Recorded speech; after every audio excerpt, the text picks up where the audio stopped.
Hello and welcome everyone to another SSCAIT report. Today I'll be your host, Chobo Swaggins aka Jealous on Team Liquid, and we will be looking at more recommended games from the SSCAIT Discord, the link for which you can find in the description below. To start us off, we have a game from the Schnela ladder, the service which allows humans to face off against some of these high-level custom AIs, and that link will be below as well. The Schnell named player here is the human player. It is anonymous if you choose to stay with the default name here, and they are playing as the orange Protoss on the bottom right of Talcross. On the left hand side, we have the red anonymous AI, which is a red Terran. The AI are also anonymous. This is to mimic kind of the ladder environment. Of course, you can also do practice games by selecting which AI you want to face off against, and the opponents are chosen for you based on your ladder ranking. So this is a recommended game for us, so it should be quite nice. The AI is scouting quite earlier than you would normally see in human competition. This is something that is a bit of a theme. The AI really love to get as much information as possible and do their best to react accordingly based on the scouting intel. Unfortunately, however, it is going to scout in the incorrect direction while the Protoss has gone for 12 Nexus build, something that I find to be quite strong against Terran AIs because most of them tend to play a bit on the safer side. Starting off with two gateways actually before Cybernetics Core. The Cybernetics Core now coming up here. Let me put up the production map now. And yes, indeed, that is going to be the Cybernetics Core. Two gateways is going to allow for it to catch up on production in case there is some sort of aggression coming forward from the Terran AI, but it seems that it's gone for a bunker. As I said, the AI tend to be a bit more on the defensive side. Factory now going down on the bottom here. So very safe, very standard play, something that you might have expected from perhaps a time gone by. Back in the day when people were playing on Lost Temple, one base openings were quite common in just about every matchup. But the Protoss here, clearly a more experienced player, is going for a more modern opening in the 12 next into 2 Gateway Dragoons. I actually made 2 Zealots just in case. That's a bit also on the safer side. Sometimes you can see Protoss skip the Zealots entirely. And it's clear that we have a quite talented player here, holding on to 200 to 300 APM here in the early game. Has a nice little choke wall off here in case there are any harassment attempts, and is now sending, the 2 Dragoons forward to apply some pressure. The Terran behind this actually adding turrets as well, maybe because of the fact that the scouting SCV got denied, is not aware of if the Protoss is going to go for DTs or not, but it's quite unlikely to do so after 2 bases, and it looks like we're having some sneaky tech here. Is this going to be 2 base carrier? Because this is looking like a 2 base carrier build. SCV is now being pulled to repair because the first tank is quite late. The Terran did go for Vultures first, which is also an odd choice. However, now is going to be able to claim maybe a little bit more space. I wonder if mine research is in. No, only siege mode on the way, and actually speed is done too. The engineering bay that was floating out there got taken down. That's going to be annoying for the Terran player. It has to remake that. Array has the academy added and is now going, yeah, this is the engineering bay. I thought that might be a third factory, but it is not the case. Now taking its expansion here.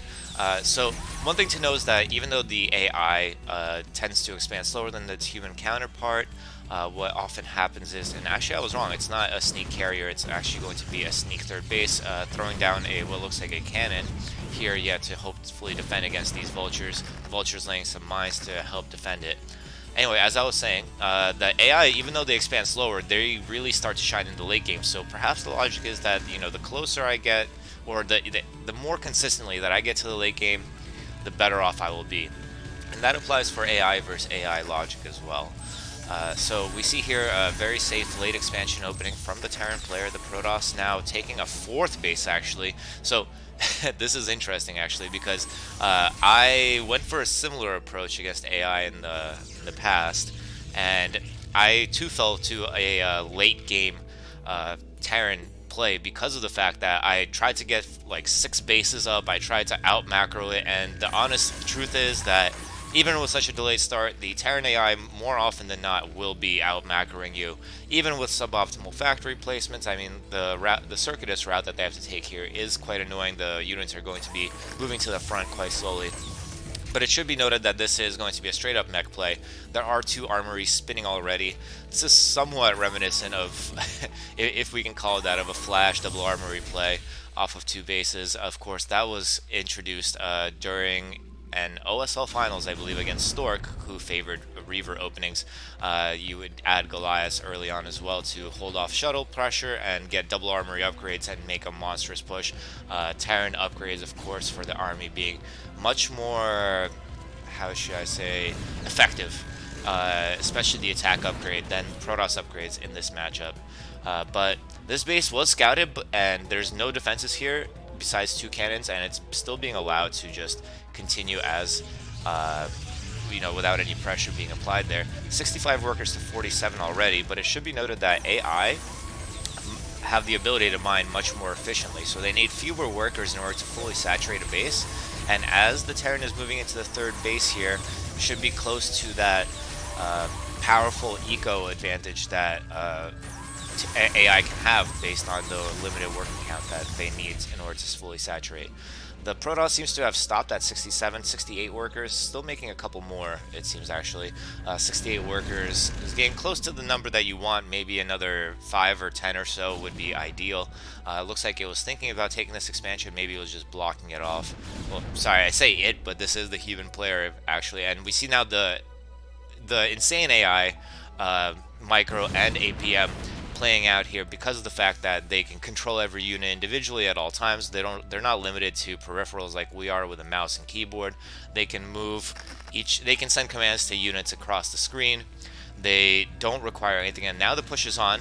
It's a very tight location though. There is a wide arc that is available, but it's going to be hard to run into these siege tanks over here. There's not a lot of army though. The Arbiter does come in. There is a shuttle dropping zealots on the siege tanks. Very nice play from the Terran. I'm sorry, from the Protoss, and the Protoss is going to push that back. There are a lot of mines on the field though, so the zealots have to be careful about how they continue to engage. They can't just mindlessly push through here. There is an observer available. Looks like there was an attempt at a 4th base here for the Terran.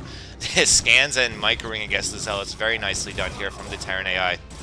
But that base is going to be temporarily denied at the least. Now we see what often happens when you take even a favorable engagement against AI. The AI is going to macro up and catch up to your supply very quickly. The Protoss floating a little bit of money, still has not taken a 5th base, so as the Terran looks to take a 4th, and oh, I almost missed this, there's a recall in the main actually, that Arbiter that helped deny that base, and now this depot structure is actually looking really solid. This actually helped defend this base, I think. Because of the fact that the Zealots had to run around all these choke points and stuff, it made it quite susceptible to, quite defensible against recalls. And although there is a lack of anti-air coverage there, we do see that Wraiths are being added into the mix now as well. Wraiths, of course, are generally considered to be paper planes in human play. They're not often seen, especially not in TVP, but in this case with perfect AI micro, they can be very effective at stopping Arbiters. It looks like another recall attempt is on the way as the army is pushing it. It's going to be interesting to see if we're going to recall that army. No, he had an army back at home, but there were defensive mines laid. Very nicely done from the AI yet again. Defensive mines laid in the main base are very important at stopping recalls. It often makes the PvT matchup feel, traditionally it's considered to be Protoss favored, but in fact it's probably the most balanced matchup in the game, and part of the reason why is because of the fact that Terran has all these great defensive options. Siege mines being, spider mines being added yet again to the main base and strategic locations, so that any consequent recalls are not going to happen. And we see the Protoss human starting to slowly lose control here. Lost track of that Arbiter, chased the Wraith all the way back to the main base, and the push is back on. Stasis did go down on one vessel and a couple of tanks. Not exactly a money stasis, but it is decent. But the army now supply for the AI double that of the Protoss. The Protoss just could not keep a macro, and somehow I sensed that this would be the case when I started this replay, because I have experienced this myself. The AI macro is absolutely insane when it comes to these late game situations. Even off of a less than optimal factory count, we have 5 here in the main base. It looks like we have, yeah, that's it. Just 5 factories is enough to produce this much army, and I really feel that, especially given the fact that Terran army, oh, a recall here. Where did it go? Oh, it takes out this 4th base from Terran, but again, Terran is still mining happily on these 2 mineral lines, being almost fully almost full of minerals here. Still quite a lot here. As the Protoss starts losing its main, it's going to start rebuilding gateways here, I hope. Looks like the Terran is considering to take this expansion now as well. The Observer is aware of it. the D matrix on the vulture, and yeah, this main is going to be very hard to hold. There's no ramp here. Sometimes what you would see Protoss do is just hold on the top of the ramp and then use an opportunity to recall or bust out. But in this case, without a ramp, it's going to be quite easy. There's another recall, but mines were laid yet again here, as I mentioned before. And again, the location is not ideal. The depots are going to make it incredibly difficult for these Dragoons and Templar to find any sort of damage here. One nice storm there on the siege tanks, but the army does get taken out. The push is getting stalled out. Nice stasis on the ramp here. A lot of times, Terran human players would actually not push into the natural here. They would just kind of establish a contain. Maybe towards this natural area, they would set up like a ring of siege tanks. They start building turrets and depots. They lay some mines. But the AI seems perfectly content to continue applying pressure. And a recall, defensive recall on top of the army here might actually be enough. Almost. No, the vultures are being microwaved perfectly. Repairing SCV here being annoying as well. The upgrades, let's see, yes, 3-3 mech and actually 3-3-1 for the Protoss, so even the fully upgraded Protoss army not being able to do much here. However, this base is now getting shelled in. This is one of the last mining bastions that the Protoss has. They did take this natural here, but Protoss in general do want to have more mineral lines available to them than the Terran player. Terran just recently took this base. It looks like there's a shuttle here looking about a storm drop. Nice storm drop, nice blanket storms here. Takes out the siege tank as well. One zealot. Probably should have been dropped first, but it still works out anyway. And the vultures are here to address the problem very, very quickly. SV is now being pulled back to continue that. And actually the Terran, look at this greed, took this base between the Protoss bases as well. And it's continuing to push the main from the Protoss player. Protoss player is going to lose all their tech. I wonder if they're going to be able to rebuild it. No. Oh yeah, they actually did. They already have the Arbiter Tribunal and the Stargate here for producing Arbiters. But looks like it's going to be cut down to 6 gateways, and that's not going to be enough to face up against a Protoss, I'm sorry, a 127 army from Terran here. And the Terran, as it continues to shell down these bases, is kind of taken over probably about 80% of the map. The Protoss is hurting for bases to mine from right now. I hear a Wraith attacking an Observer, I think. But yeah, I mean, Terran is now retaking this base that it lost earlier. It's still mining happily on all these bases, and look at this massive army that is now pushing its way to our poor human Protoss's base, who, as I mentioned at the start of this game, is quite a talented player.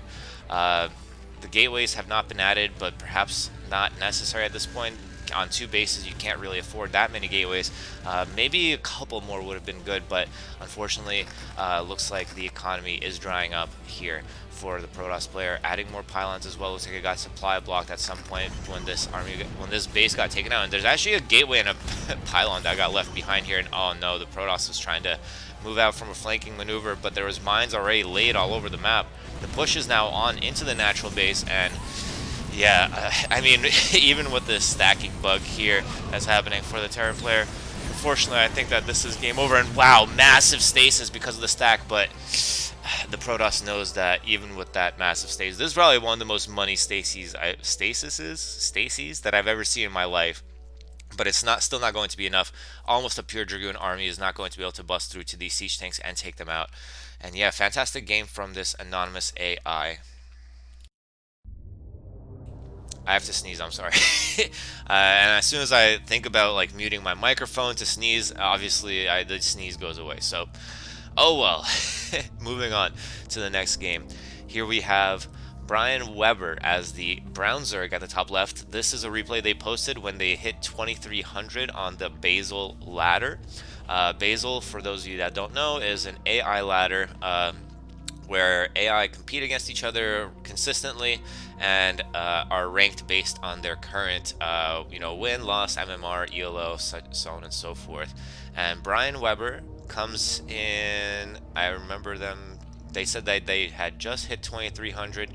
They are a D rank AI at 2369 ELO ranking, and that's not ELO, I'm sorry about that. ELO is Electrolyte Orchestra, and they're up against TSC Mu P2. Now, what's interesting is this, that I wonder if this is a different TSC Mu P than the one that we saw in the SSCAIT tournament about a month ago, because there wasn't a TSC Mu P in that game. Now we're seeing a TSC Mu P2. Let me bring up that production tab yet again. Looks like we're going for Overlord first. I wonder if it's going to be 12 hatch. It looks like we are adding the drones now, and yes, it's going to be indeed a 12 hatch. The Protoss, meanwhile, going for, looks like a Forge fast expand, but the Forge is not exactly optimally placed. The cannons are actually going in front of the Forge, which is also not ideal. Generally, you would want the Forge and the Gateway to wall off the natural and then cannons behind. But that's very hard to code for, especially given the fact that there's such a wide variety of maps, positions that are available in all these ladders and tournaments that the AI participate in. So it looks like the general approach is to get a good enough situation. So sometimes what we would see Protoss AI do is place actually up to 3 cannons before getting to a Nexus, just to be a little bit extra safe, because it's better to be behind and not die than to die while trying to get ahead, you know? So we do have the Nexus coming up after 2 cannons. I wonder if it's going to be a gateway here, which would actually make this wall off quite nice. Yes, it is a gateway, but unfortunately I think it still leaves a gap here. And again, this position is quite susceptible to pressure, so it's going to be interesting to see if we see some pressure coming out of Brian Weber here. And by the way, this is Empire of the Sun. Brian Weber is the brown Zerg at the top left. TSC Move P2 is the red Protoss on the top right, if you haven't surmised already. It looks like we're going up to actually 4 cannons here.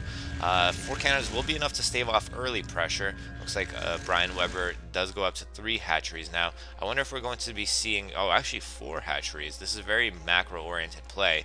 This could actually lead to quite a significant advantage for Brian Weber here, considering the fact that they haven't made almost any army, and that makes all these cannons kind of a waste at this juncture for TSC Mupi. It looks like they placed that forward Citadel here, I think, unless that's cannon. No, the Citadel is back here.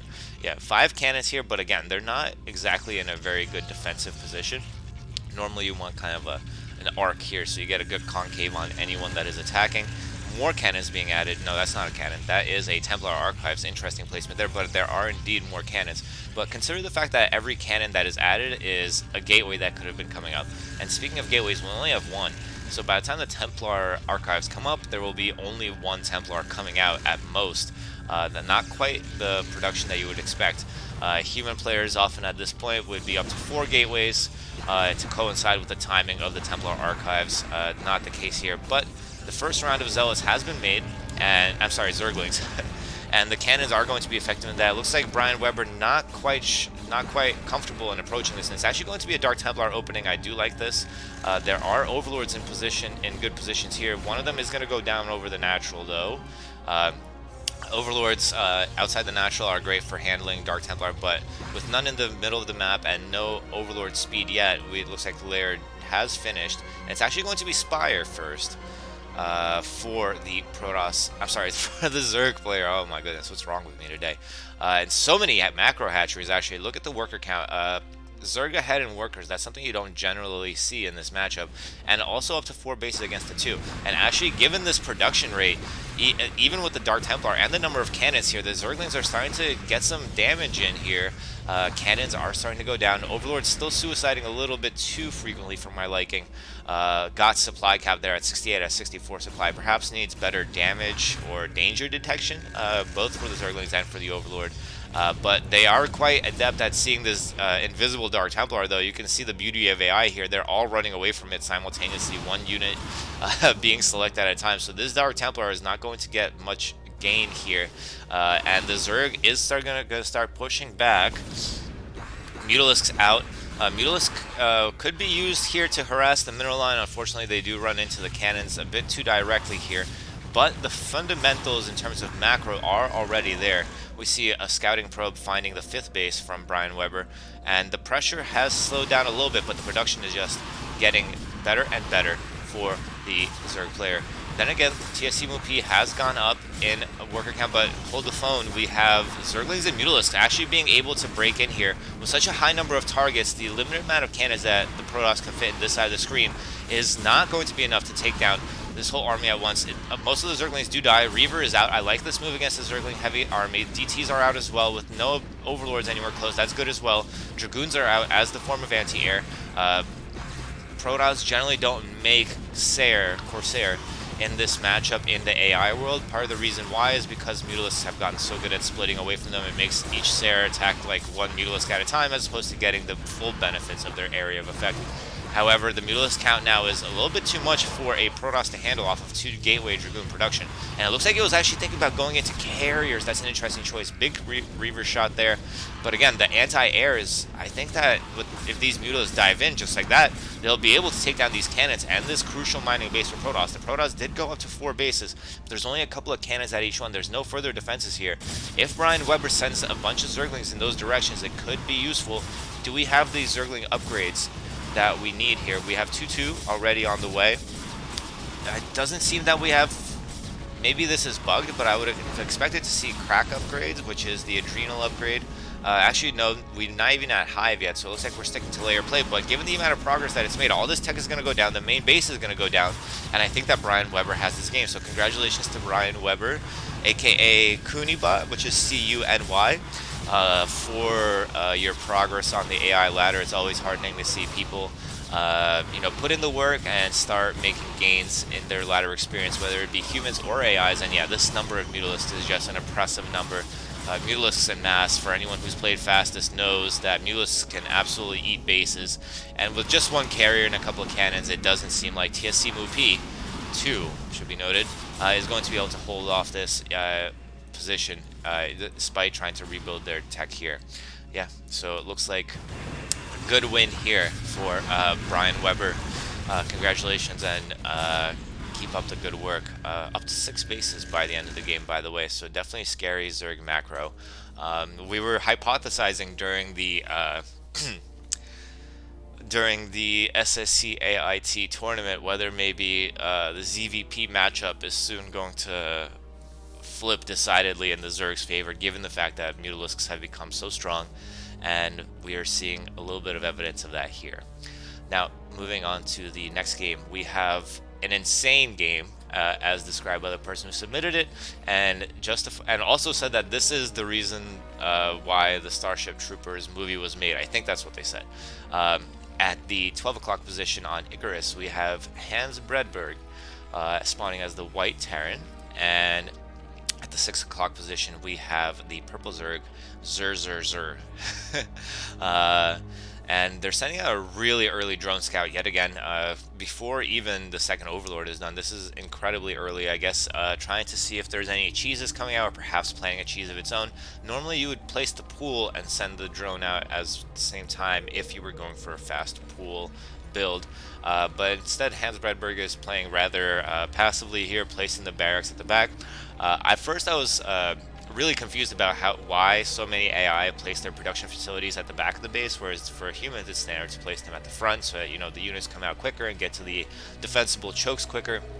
The explanation I got is that if there's a rush, the units take longer to get from the ramp to here, so by that time maybe you will be able to finish your production facilities, maybe you'll be able to scoot your marine into your mineral line and defend it. And we actually see a gas steal here from Zer. I'm sure that this is an attempt to abuse the AI of the opponent. Any gas related builds that don't have a proper coding for accommodating for this, as we see here, the Marine stopped attacking temporarily as soon as it reached here. This is exactly, I think, why this gas steal strategy could work. However, it should be noted that Hans Bredberg did take a sneaky base at the top right. It's going to be interesting to see how this develops. It looks like this is a second barracks, yes indeed. And meanwhile for Zer, we have a 2-hatch layer. Well, it looks like actually a 2 point... Nope, this is a 2-hatch layer. This is a Hydralisk dead. Coming up at basically the optimum time, maybe slightly early, because you want the 2 buildings to finish on time. Zerg buildings, of course, taking a drone to be placed, and therefore you do lose mining time whenever you place a building too early for it to be used. Here we have an idle drone, and on top of that, what is it going to be? It's actually going to be a Spire. Very interesting, very gas heavy for a 1 gas economy, to be honest with you. Maybe going to make like 1 lurker. Let's see if there's lurker research. Nope. I think this is bugged, actually. There's no way. Oh, no, there we go. There's the lurker research. Very nicely done there. So maybe one lurker for defense and then going into Mutalisks afterward. So the hidden base here, adding a barracks here as well. I would like to see a bunker maybe here, maybe something else. And it looks like just pure marine production for now. Marines are not going to be enough to attack a base with sunkens and soon to be lurkers.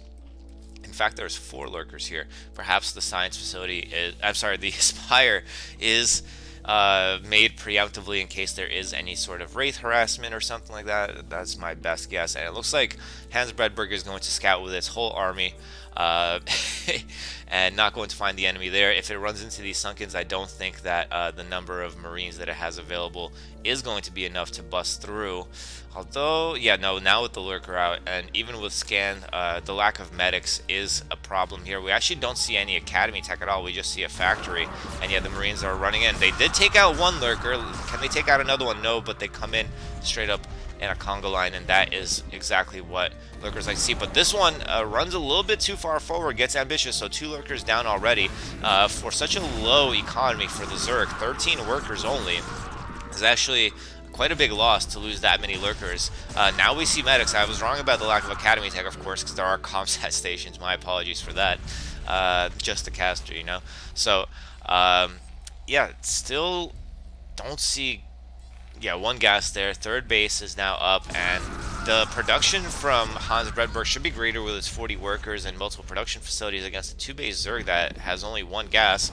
But lurkers are so good against conga line M&M, and it looks like Hans Bredberg is not giving itself the time to build up its army, really. And this slow lurker pushing forward perhaps is going to gain some territory, and hopefully we'll see an expansion behind this. Looks like we're going to see 2 small armies meet here. The lurkers burrow.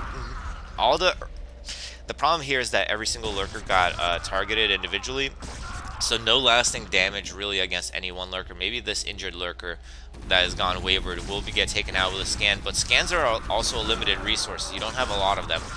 We did see that one lurker go down, but the M&M force is down yet again from Hans Bredberg. More barracks and a starport being placed in interesting positions here, as well as a 4th base. 52 workers now, and now we see the Mutalisks. Again, this is only off 2 bases. Finally, we get the 2nd gas from Zur, who's up to only 19 workers, though. So it's kind of amazing how well it's been able to hold with just such limited economy and limited amount of units. And it's actually still advancing to the middle of the map. As it gains map control, Hans Bredberg is going up to 6 bases now. Really, really crazy macro approach here against a very tech-heavy, low-eco approach here. And it looks like, I think the Zerg is definitely going to be able to take out this base. Pretty much pure losses for the Terran here. It has not been mining here very long, and it would be a good base for the Zerg to take, maybe, especially with the lurker defense. It doesn't seem like, oh, and now we see ghosts. We all know what ghosts can mean in any matchup, and that is the potential for nukes. There's actually quite a lot of ghosts here, way more than I would normally expect. Ghosts, of course, don't get stim upgrades. They don't really fare all that well against Zerg army in general. So I'm quite confused about why there needed to be quite so many ghosts, perhaps trying to get through the bank. But I mean, nukes, they cost a lot of gas. The nuclear silo itself costs a lot of gas, and more notably in this case, it takes up the space of a potential comsat station. Now, of course, the Terran player does not have a want for command centers, and I did hear a Mutalisk attacking Marines somewhere here, yes indeed. More barracks in the middle of the map coming up, and more ghosts in the production queue, so much stuff here. But again, because of the fact that so much gas has been spent on ghosts, we don't see Science Vessel. Science Vessel would be crucial here to help with detection against the lurkers and to take down the Mutalisks.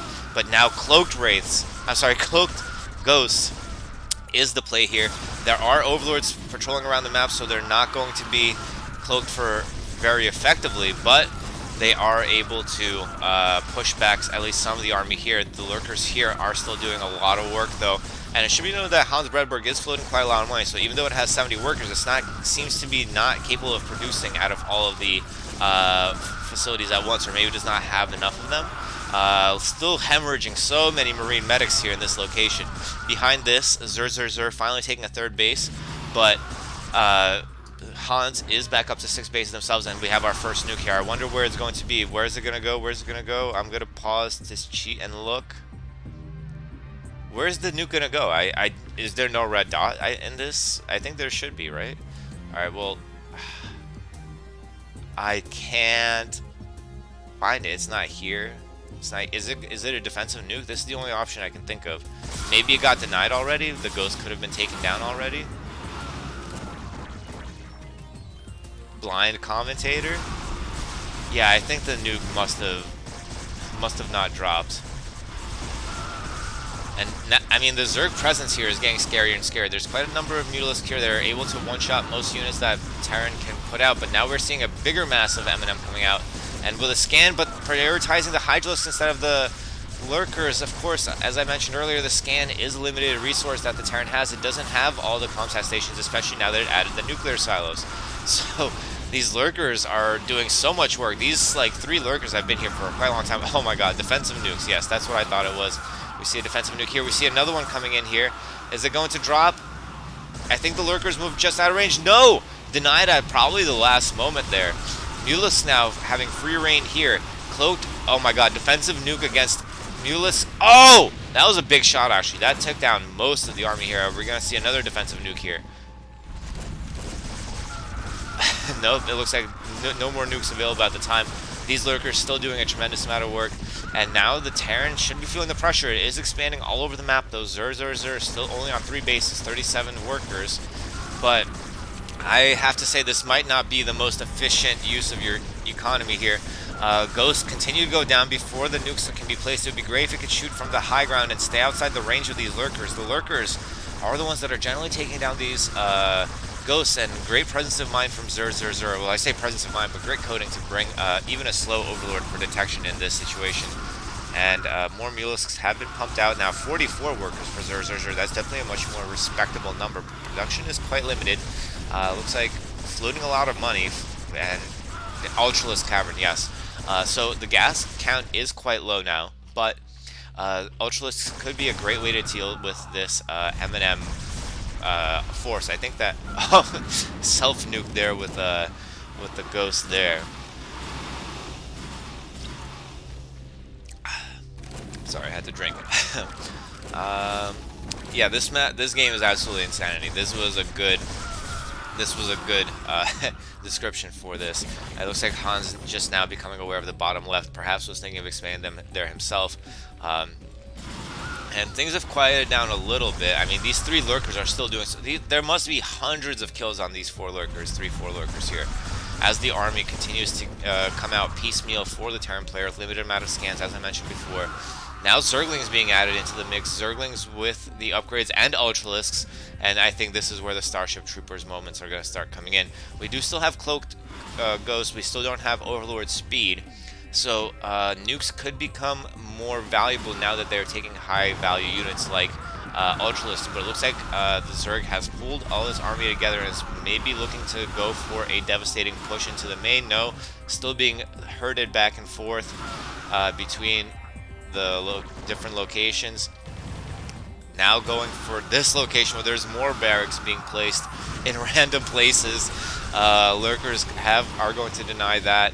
Mutalisks are going to deny these buildings. And it looks like the Zerg doesn't know exactly where to go. It keeps changing its mind because of the... Oh, wow. I heard another defensive nuke. Looks like it... Oh, more defensive nukes. Wait. Oh, no. Oh, no. Look at this dude. Oh, my God. Nuked his own base and didn't get any of the Mutalisks. Oh, my God. Another nuke. But the Mutalisks are too mobile. They're going to run away from this. And the nuke...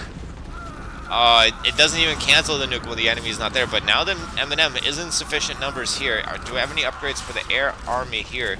Looks like 2 air carapace. That does help here. Another nuke going down, and this is just now officially insanity. This nuke might actually get some damage here. No, the arm... Oh, double nuke! But the army did not get hit. It was very fortunate to avoid that. That could have killed everything here.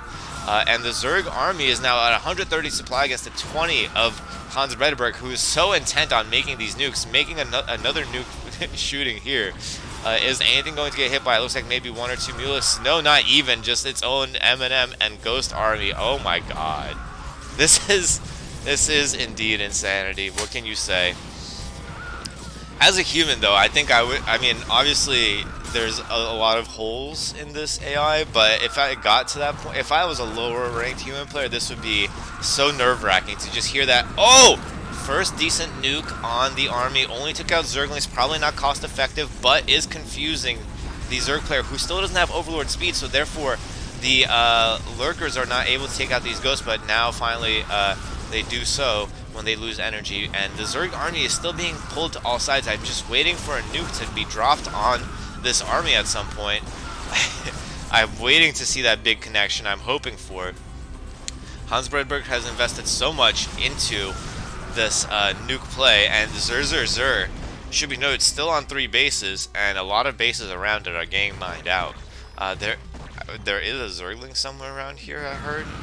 Oh, I just missed a big nuke. That was a pretty big nuke. Still 2 ultras here, but a lot of Zerglings did go down yet again. And, oh my god, this nuke could be good too. Nope, the Ghost gets taken out. The Overlords were there in time. And maybe now we're finally going to see some pressure on the main base. But honestly, there's really not that much stuff here. There's only a barracks, a comsat. The Academy could be important. I believe you do need the Academy in order to make Ghosts themselves. I believe you can make the add-on for the Ghosts, which is like the Spec Ops building or something like that. But you need an Academy to produce the Ghosts themselves. So losing that Academy could be huge. Oh, the nuke took out the mutas there though. So that is no longer a threat. Interesting. Still Ghost M&M trying to fight against this, but Ultras are really good. Let's see what the upgrades are for the Bio. 3-2. That is good. The nuke again missing, and this pure nuke defense is certainly crazy. I think this bot author does it for just the love of the game and just for the lulz, as they say. And I think that there's definitely plenty of lulz here. I'd love to see this. You know, it just shows that while we often focus on the top AI and the AI versus humans, top AI versus humans, there is a lot of entertainment to be gained from some of these lower level AIs who, in this case at least, looks like the Terran is just going for balls to the wall nuke play. And this Lurker, Ultra might eat it. No, it manages to escape. Well, the Lurkers, 2 of them go down. That's a good value considering the fact that these Lurkers have killed hundreds of Terran units. And now the Zerg army is enormous. 130 supply, 185 total. And it is quite a large number, but again, the Zerg army has been holding this middle without really being able to go much of anywhere, and I'm just waiting for that one money shot nuke. I mean, if you nuke from both sides, but again, the presence of these overlords is problematic. I would have loved to see maybe 1 or 2 raids just to snipe them before the nukes come in. And it looks like we're gonna keep doing this dance as the Zerg keeps trying to think about where it wants to go with its army, and the Terran keeps suiciding its army into the middle. It's Brood War that you would never see anywhere else. That's what I want to summarize the AI scene with, and what I love about it is the fact that you would never see a game like this in human play. You would never see a massive, like, 170 supply army running around. It looks like it's being controlled by a multi-control hack. Ooh, lots of Zerglings go down again. That Ultra somehow escaped unscathed, but a couple more nukes like that could be worthwhile, but considering the total amount that is spent, and if you also think about the fact that every time a nuke is, cast, but the ghost dies, that is still a loss of a nuke. So much money has been spent by Hans Bredberg into nukes in this game and ghosts, and given the returns, it's not been great, but it has succeeded in confusing Zer for quite some time. And Zer now down to its last mining base. It would be funny if Hans Bredberg actually manages to win this game, despite the huge army difference here. And actually, it's up to 70 army now. I'm not sure where that army is. I'm guessing it's all nukes. Let's see if we can get some more juicy shots and some more forward buildings being attempted here. Looks like Zer is now going to find out that this bottom right base has been taken and is not going to be able to expand there itself. However, this base is still available even with the expansion here. And yeah, just insanity. This was a perfect description of this game. I'm going to leave the screen here for a little bit. I mean, I don't think there's much more I can add to the situation. Just waiting to see how it all plays out. Will we see some more money nukes? Nukes defensively on Mutalisks, perhaps. There we see another one, maybe. Is this gonna land? No, the Mutalisk run away right on time, and the Ghost kills itself with it. Oh no, just missed the opportunity. Another nuke coming in defensively. Where is it? No. Defensive nuke here could be good while the army is stacked. Oh! Yes! That was massive. That's what we were looking for here. That took down so much of the Zerg army. And now this Bioforce, I mean, it's not big enough to handle that, but I think it's enough to put a dent. Oh my god, there's so many Mutalisks though. And this bridge is not doing the Zerg any favors though. The bio upgrades are in, they're doing a lot of good work. The Ultralists are going to soak up a lot of hits though, and they are going to be able to clean it up. But look how much this ball has been diminished because of that nuke and that small M&M force with some Ghost in support. We're seeing more and more white dots randomly moving around the mini-map. And I'm just waiting for another money nuke. The money nukes might seal the deal here, given that Hans Bredberg. I mean, actually, I say that they're still healthily mining, but they really only have, like, 2 mineral lines available to them. I mean, it's better than the Zergs, which is, like, less than a half, but, yeah, it's getting down to the nitty-gritty here as both players are starting to mine out. The Zerg taking this base for itself. This could be huge for the Zerg that needs its economy now. It barely has any money left at all. 40 minerals. Oh, do we see something die? It looks like no, nothing of value was gained here. More? I thought I heard another one. Yeah, there's going to be a nuke here. And it looks like the Marines are aware that they shouldn't approach here, but no, they start coming in at maybe like the last moment. And oh god, this is too much. How do you cast something like this? Oh, another nuke was attempted. I think it did not complete. The Zerglings Ultras are eating through this M&M, which is spread out. No, the nuke did complete. It takes out the Ghost itself yet again. Perhaps better awareness of where the nuke blast zone would be appropriate for Hans Bredberg, who's invested so much time and effort into making a nuke viable strategy. But yeah, the army just not looking all that hot for either player right now, honestly. 10 supply for Hans Bredberg. Looks like it can barely afford any more nukes.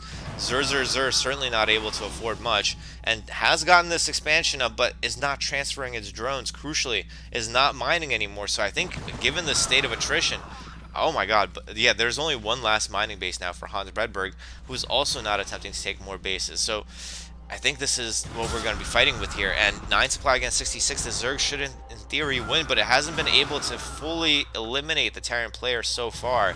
Oh my goodness. Yeah. There is a lot of mutas out on the map. The mutas are good at avoiding nukes, but I think actually the most value that has been gained in this game from nukes has been mutalisks, so I'm not sure what to believe anymore. I'm going to keep trying to trail this army to see where it decides to go. So make sure that I don't miss a nuke if it comes in. But the Ghosts look like they're getting taken out. There are sufficient Overlords still here. And yeah, I'm not sure where this game is going to go at this point. Still no drones here. It looks like it can't produce drones because it doesn't have the money to do so and doesn't transfer drones either. I think maybe neither AI expected themselves to be in this situation, or at least neither coder. But there is still production going on for the Terran player with it from its last bit of minerals. Will there be a winning blow here soon for either player? Oh, jeez.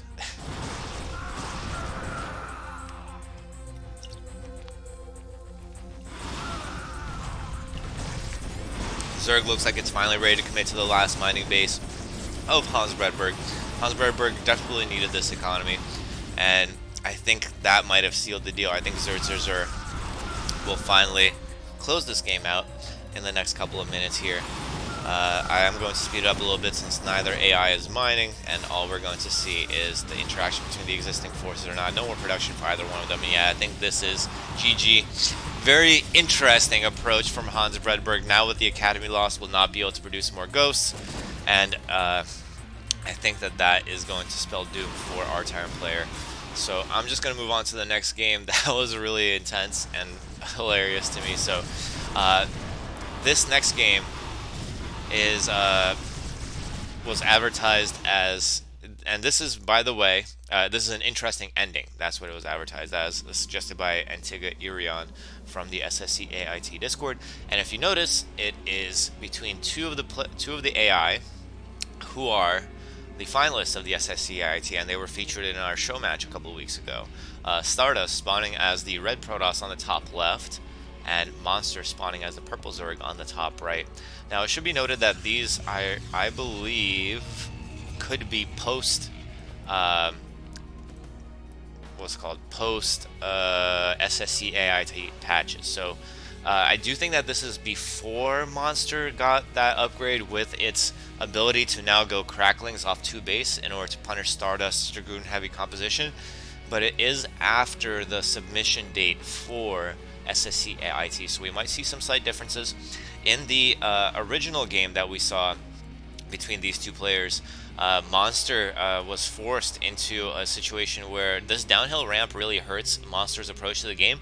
What Monster tries to do is it tries to place a bunch of Sunkens, has a bunch of Hydralisks, has some Lurkers, and it tries to hold at all costs on one base while getting Overlord drop tech, but instead of doing what you might normally expect from the drop tech lurker build in human play, which is to drop lurkers on mineral lines, force Protoss off of them, potentially take out tech structures and workers. They use the overlords to travel to other bases around the map and try to establish sneaky bases, and that way make it to the late game. Meanwhile, Stardust's approach has been quite standard so far, sticking to that 1.5 tech, which is Dragoons, and they just pump a ton of Dragoons. That's really their approach. Sometimes, I mean, they do add a forge and cannons for detection. They also add observers. Not quite strong with the observer usage from what we saw in the SSCAIT show match that we did a couple weeks ago. But it does actually look like we are going into that same style of play from both players, so maybe this is not quite that much later than the SSCAIT versions. 2 Sunkens being thrown down here. One thing that we have pieced together, or at least highly suspect from Monster and the Coder Alliance Prower, how they approached placement of Sunkens, is that they mimic the terrain that they are facing. So like you see that this Sunken is a bit more forward than this one because the terrain is kind of diagonal here, and then this one's flat because this is kind of flat. So that's an interesting way to approach the issue of building placement, and I think that it's a really clever workaround. However, the problem is here, as mentioned earlier, is that this is a downhill ramp from the natural, so that makes defending a little bit more difficult. Sunkens are going to do less damage uphill. Dragoons are going to have perfect accuracy shooting downhill, and they actually, I think, can range from here. Still would not be perhaps wise, but it could force the Zerg into making a lot of extra Sunkens, and on a 1 base economy, Zerg should not be able to afford that. Let me bring up the tech tree now, because I do want to see what the timing is on these upgrades. We do have Overlord speed already done. We have drop tech almost completed, and still no lurkers on the field, which is interesting. 4th Sunken now being placed. This Sunken did get taken down and being replaced now. In the meantime, Stardust did go up to 5 gateways and is placing down its Nexus, going to take an economic lead here for sure. The Zerg should be ready to do its drop thingy soon. However, it should be noted that this is a problemsome pathway here because this is where the Dragoons are hiding, so I wonder what path the Overlord's going to take.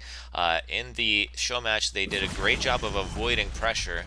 We're going to see now if we're going to be able to avoid that. And actually, the Dragoons moved out of the critical area just a moment ago, so the Overlords have a sneaky little pathway down to that bottom main there, and I believe that's the base that's going to be taken here. Dragoons just going to content to hold here for now. Stardust, as I mentioned earlier, is going to be economically favored now. Looks like it's adding that robotics facility. Now, one interesting thing about what Monster does is they drop some Zerglings, as I believe we're going to see here. And what they do with those Zerglings, or actually this may be another expansion attempt. Nope, it's Zerglings. They place burrowed Zerglings in different locations to deny the expansions of the enemy.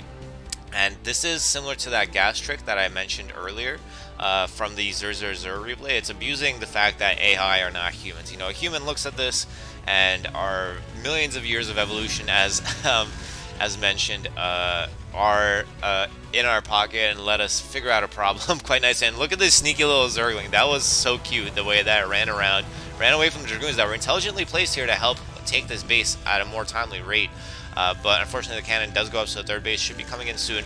In the meantime, Monster did take its natural, but again, similar issues to what we saw in SSCAIT show match is the fact that it places Sunkens back here, the Lurkers over here, whereas it could gain favor from placing their Sunkens more like this, perhaps, especially if they drop like 2 drones here. They place both hatcheries at the same time. This is quite a stealthy expansion pattern, so enemy is not likely to see it. Anyway, briefly back to my previous point, I wanted to finalize the fact that by burying a Zergling here, you can force the AI to have to think, so to speak, right? So Probe places a Nexus, can't do it, and we've seen the Probe think about what it's supposed to do for quite some time in some of the show matches before it realizes, oh, I have to place a pylon and a cannon. And as you saw there, as soon as the Zergling sees a cannon, it unburrows and tries to kill the cannon or the probe. This time, though, the Dragoons were there in support, so perhaps Stardust did get a minor update after seeing perhaps some of the games that happened. And now we're seeing more things being lifted out, I think. I heard some drop tech stuff. Not going to happen here. The Zealots holding the front. Dragoon army is now massive, 88 army supply, but there is quite a number of Sunkens here. There is some Hydralisks in support. One thing that we've discussed recently on the SSCAIT Discord is that AI are not that great at predicting how much army an enemy has. They don't know, they're not aware of any army that they don't see. However, one advantage that they do have is that for every unit that they do see, they're able to keep track of it forever. So for example, if humans, we can't differentiate one Hydra from another, they're all twins to us. But for the AI, they're aware that this is unit number 5272, this is unit number 6343, and that way if they see the same unit over and over again, they know that it's not an increase in army, they know that it's the same army over and over and over again. The Overlords did manage to finally get out, but at the same time, Stardust did manage to find this base as well, and it looks like it's starting to cap out on its APM here as this Dragoon dances in place. Mulisks now out on the map. During the show match, the Mulisks were crucial in a lot of the wins for Monster. They take out probes. Stardust is locked into a pattern of always making, of always having to make. Oh my God, look at this! Both trying to expand here at the same time, but the Lurkers are going to take down this pylon before the cannon finishes. But it is going to alert Stardust to the placement of this expansion. Stardust author saying that they have been trying to work more on their ability to prioritize different locations and splitting up their army, because it is indeed the Mutalisks that have forced Stardust into these awkward positions where the Dragoons are constantly chasing and therefore not able to commit into any very strong aggressive options. There is an observer here with these Dragoons, nicely done here by Stardust, and I think that this base is going to go down. Now, Dragoons are going to run around the base a little bit. Monster did manage to take this base, and looks like the Protoss is trying to expand here as well, but the burrow Zergling again. And this is kind of what I'm talking about. So a human player would try to place that Nexus, and maybe when they, they had the attention span to come back here, they would know immediately to place the pylon. However, 78,000 APM Stardust doesn't have such a concept as attention. Attention is on the entire map at all times. There's no screen, as I mentioned before, and here we see that again, that cute little play there with the Zergling trying to take out the probe, but the probe did run away. Looks like the cannon is going to go up, which means that I do think that Stardust must have improved their algorithm for taking expansions a little bit here, because I believe before the probe would just fight and then they would send another probe, but now the Hydras are trying to come out, but this Protoss army is double the supply of the Zerg. That's not going to be enough, certainly not going to be enough to hold this if Stardust is aware of it. Yeah, and looks like Monster is going to fall back all the way here. It's not going to be able to hold this position. Observer in place to handle the Lurker. Lurker goes down, and now the push is on yet again. Still, though, this choke point is devastating for Dragoons. Only like 1 or 2 of the Dragoons can fit on the ramp at once. That was a rare instance where we saw 2 Dragoons being able to go down side by side. They're going to try to push in, but they're losing a lot of army here. It should be noted that Stardust is on 34 workers. Looks like it's constantly losing workers. That must be from Mutalisk pressure somewhere. Yes, Mutalisk pressure. This is, again, what Monster used before to win games against Stardust in the show match. So while hemorrhaging its army here, it's also losing workers and has to consistently invest into more and more of them. However, again, 2 Dragoons and a probe, with the probe running away from Zergling pressure, seems to be the solution, or at least the piecemeal solution to, no, not piecemeal, what is the word I'm looking for? partial solution to the Zergling Burrow annoyance that Monster presents in this game. Now we see more Sunkens coming up, trying to replace the old ones. Looks like it's trying to take this base, but still doesn't have any defenses here. Dragoons are close to finding out about it. Dragoons, again, dancing in place here, interestingly. I hear more dropship. It looks like it's thinking about taking that main yet again, but there is still that cannon here. There's actually a drone here still. This base still hasn't been taken, interestingly enough. And yeah, we're kind of in a stalemate-y situation now. Neither player seems to be able to gain much of a foothold in additional bases for now. Or at least Stardust isn't really trying to be honest with you. It cleared up this expansion quite a while ago and is not taking it. Cleared up this expansion. It's actually because it's losing all these workers, I think, because I see the worker count consistently plummeting. It's down to 29 workers now. It's on one mining base, actually, so it really needs to think about expanding soon if it wants to stay in this game, because actually Monster is the one that managed to put up this expansion. And now with this number of Sunkens and the fact that it's kind of decent in this choke, maybe a few more on this line would be perfect. Oh, I do not know about pushing out to this high ground, though. I don't think that that's a good call at all with this amount of Dragoons. Dragoons will eat a Lurker Sunken defense when there's not a sufficient choke there. There definitely is not here. This is a huge ramp here. Zergling and Lurker trying to interestingly push forward, but there is an Observer and 2 Dragoons here, a little task force that we saw earlier cleaning up the expansions. Drones, looks like they're being attempted to be transferred, but they're not going to be able to. I would have liked to see the Overlords do it, and we're seeing the Dragoon stack here.